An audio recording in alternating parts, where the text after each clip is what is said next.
I move to the critical issue of energy.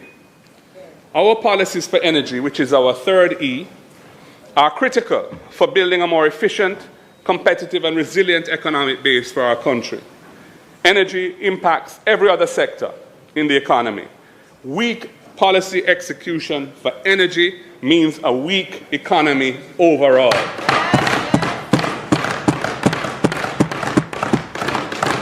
Electricity prices in Jamaica are also way too high, undermining the competitiveness of our economy and hurting consumers. When we left office in 2016, the cost of electricity per kilowatt hour was 26 US cents. It is now over 40 US cents.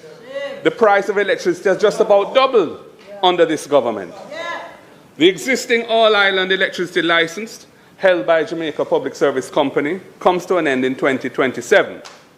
The initiation of related negotiations must commence this year, and we expect, in due course, to be leading those negotiations.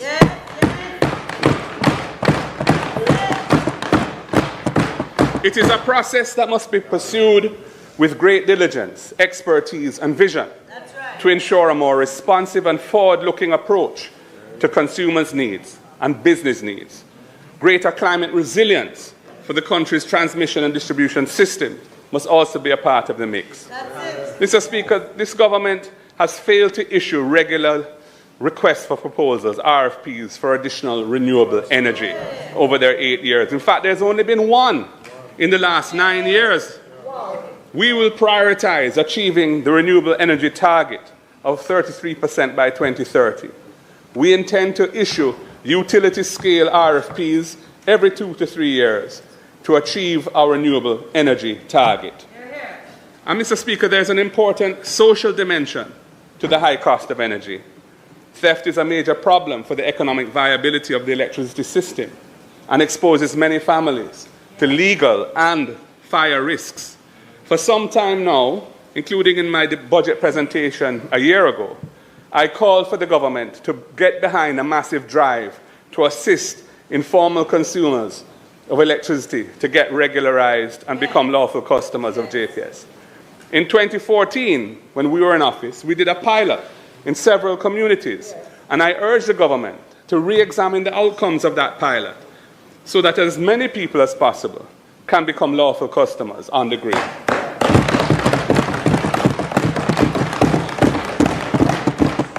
I acknowledge the effort announced last Tuesday by the Minister, but $1 billion is not enough to make the level of impact that is needed. At $50,000 per household, this will only extend to 20,000 households, which is roughly 300 households per constituency, and that will really barely scratch the surface. The survey of living conditions indicates that there are 1 million households in Jamaica, but there are only approximately 700,000 residential customers on the grid, meaning that the need probably extends to around 300,000 households. Our plan for this important initiative is more extensive.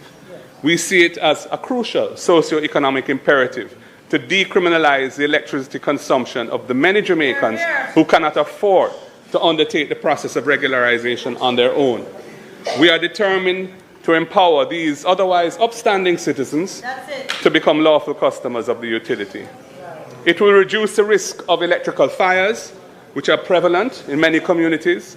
It will provide a recognized proof of address to open bank accounts and for other processes of inclusion in society. And it will reduce the losses that push up the price of electricity for Jamaica's other customer base. That's right. We will invest in an electricity empowerment program.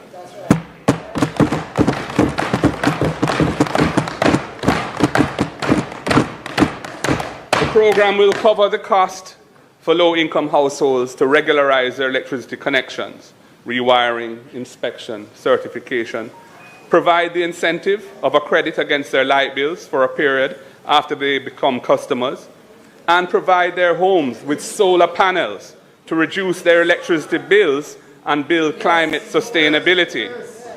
Solarizing homes in these communities will make their electricity consumption more affordable. That's right. And it also creates a capacity to interconnect homes in communities into microgrids to achieve further efficiency